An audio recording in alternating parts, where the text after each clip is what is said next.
mtu anaposema uasi, uasi maana yake ni nini? Uasi maana yake ni kupinga. Uasi maana yake ni kukataa. Uasi maana yake ni kwenda kinyume.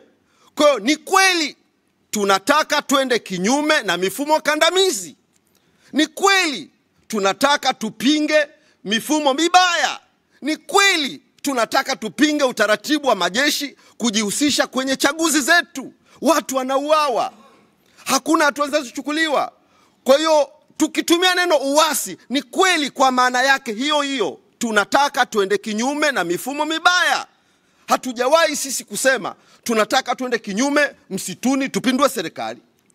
Tunataka tuende kinyume tunatishia maisha ya rais. Hatujawahi kusema hivyo. A literal meaning ya uasi ambayo ni kweli tunaisema ni kwamba tunataka haki na tuko kinyume na mifumo mibovu. Mtu yoyote anayepaza sauti kupinga uovu, huyo mtu ana kibali cha Mungu na ana kibali cha jamii. Makala alisema nini? Makala. Nataka Watanzania mumsikize. Hebu tumsikilize maneno ya Makala. Amos Makala, mwenezi wa CCM.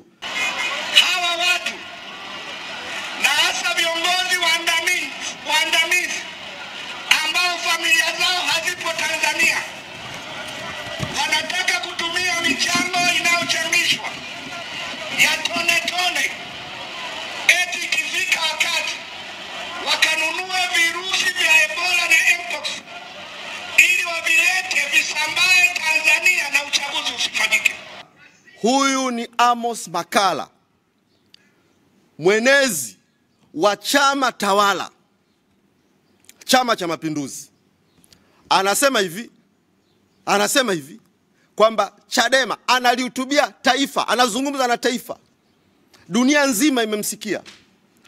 Anasema maneno haya kwamba Chadema tunachangisha pesa tukanunue virusi vya Ebola na Mpox, tuje tuvisambaze, patokee mlipuko wa Ebola, uchaguzi usimame.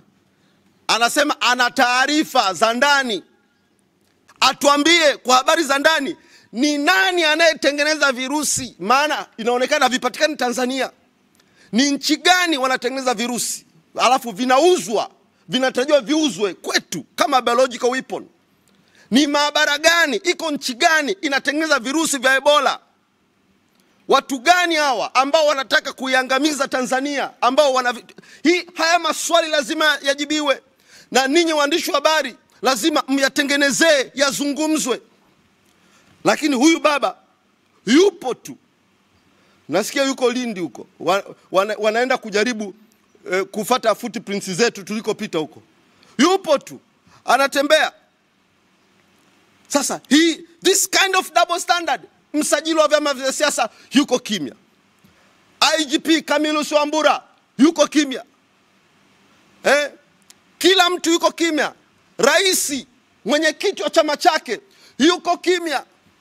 Hatujamsikia mwenyekiti wa chama chake akitoa tamko akisema ile kauli iliyotolewa aidha ni ya kishenzi au ni ya kweli. Hatujamsikia katibu mkuu Balozi Nchimbi kama ambavyo alikemea kauli ya Nape Nnauye na yule mwenzake kule Kagera, kwamba na kauli ya yule aliyekuwa mkoa wa Longido, zile kauli alizikemea. Lakini Nchimbi amekuwa kimya kwenye hii kauli ambayo inahatarisha. Wadau wa utalii wamezungumza, walidimandi kwamba itolewe kauli ya kupinga kwamba kuna mpango wa kuleta virusi vya Ebola Tanzania.